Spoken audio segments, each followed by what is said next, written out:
Nagmistulang ilog ang ilang kalsada sa Metro Manila dahil sa walang tigil na ulan. Dahil dyan, libo-libong residente ang inilikas habang ilan naman ay nakahanap ng instant kita sa gitna ng baha. Si Margot Gonzalez magbabalita.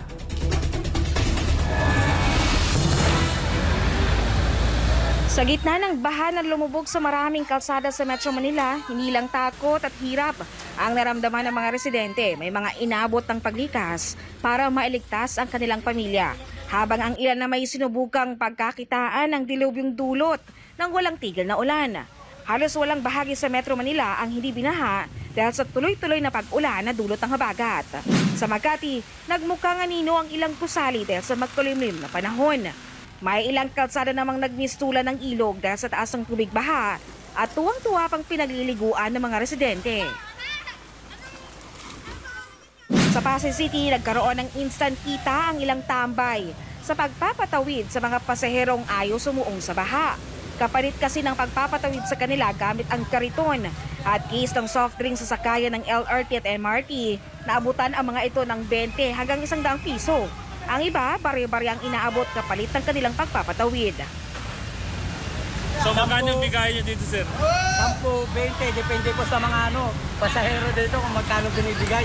Tanggap na lang ang tanggap kahit magkano. Kung loob na bigay. Hanggang tuhod naman ang baha sa harap ng Philippine Sports Commission sa Manila.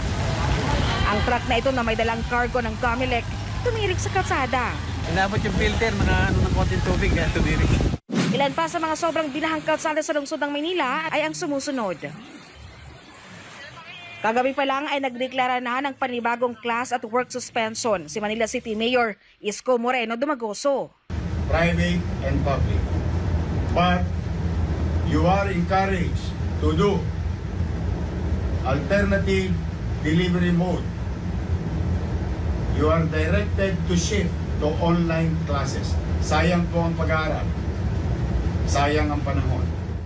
Sa update ng Manila LGU as of 10 o'clock ng umaga kanina, 2,889 na individual at 842 na pamilya ang inilikas sa 22 evacuation sites ng lungsod.